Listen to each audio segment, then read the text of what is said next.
City leaders from East and West River, along with Attorney General Marty Jackley, met today to announce what steps they're taking in addressing the opioid crisis in the state. Grant Green has more tonight on this effort and what problems they say addiction is creating in their communities. Hello there, Grant.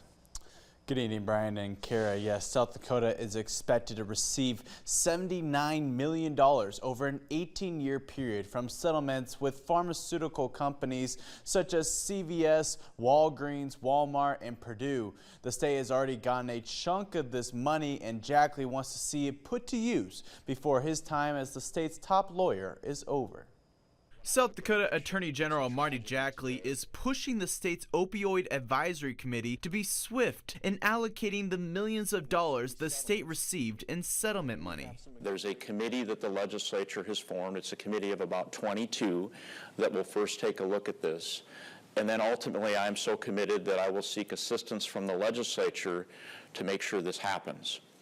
Jackley says he will work with the committee to help determine how the better part of $31 million can be used, but ultimately believes those answers would be best determined by city leaders. My perspective is the state shouldn't do this. We have two mayors that are passionate about the issue. They know their cities, they know our state, they know their programs, and they know where their programs need some help. Mayor Paul Tenhaken says the opioid crisis has plagued the homelessness issue within the city. Tenhaken and City Council continue to look for ways to solve the issue with the recent passing of the dwelling ordinance, which prohibits individuals from setting up encampments in public places. He agrees this move won't completely solve the issue and that addressing addiction and funding addiction care will be much more effective. So we need dollars like this to beef up addiction programs, so that we don't have encampments, right? So that we can get to the root causes of homelessness and identifying those root causes.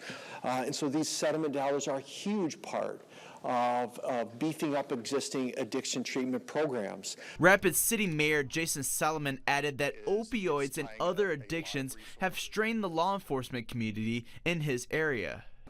Talking to our police chief, our sheriff in Pennington County, we know that much of our crime is driven due to substance abuse.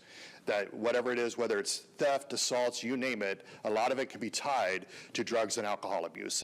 The Opioid Advisory Committee's next meeting takes place on September 24th. As to how settlement money will be tackled at that meeting, it's still up in the air.